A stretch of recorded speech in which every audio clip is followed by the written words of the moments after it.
Seorang paman nekat menganiaya keponakannya sendiri hingga tewas. Pelaku nekat menghabisi nyawa korban karena tak terima merasa diremehkan. Saat kejadian, korban sempat menantang dengan cara menyodorkan perutnya. Akibat perbuatannya, kini terdakwa Syaiful alias Iful 50 tahun dituntut 15 tahun penjara oleh Pengadilan Negeri Medan, Sumatera Utara, Senin, tanggal 23 Agustus tahun 2021.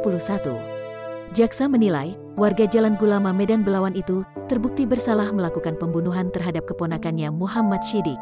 Perbuatan terdakwa sebagaimana diatur dan diancam pidana dalam pasal 338 KUH Pidana, ucap jaksa. Dikatakan jaksa adapun yang memberatkan, karena perbuatan terdakwa mengakibatkan korban meninggal dunia. Usai mendengar tuntutan jaksa, Majelis Hakim yang diketuai Hendra Sutardodo menunda sidang pekan depan, dengan agenda pledoi atau nota pembelaan. Sebelumnya, dalam dakwaan jaksa menyebutkan perkara ini bermula saat terjadi perkelahian antara korban dengan terdakwa, dikarenakan terdakwa merasa disepelekan oleh keponakannya.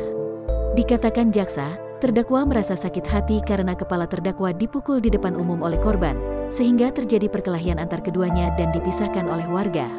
Namun, setelah dipisahkan oleh warga terdakwa kemudian pulang. Karena masih emosi atas perilaku keponakannya, terdakwa mengambil pisau dan pergi mencari korban untuk mengancam korban.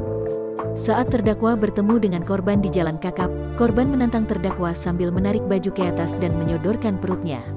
Melihat hal tersebut terdakwa yang emosi karena merasa ditantang oleh korban, kemudian secara spontan menikam perut korban dengan pisau sebanyak 1 kali, kata jaksa.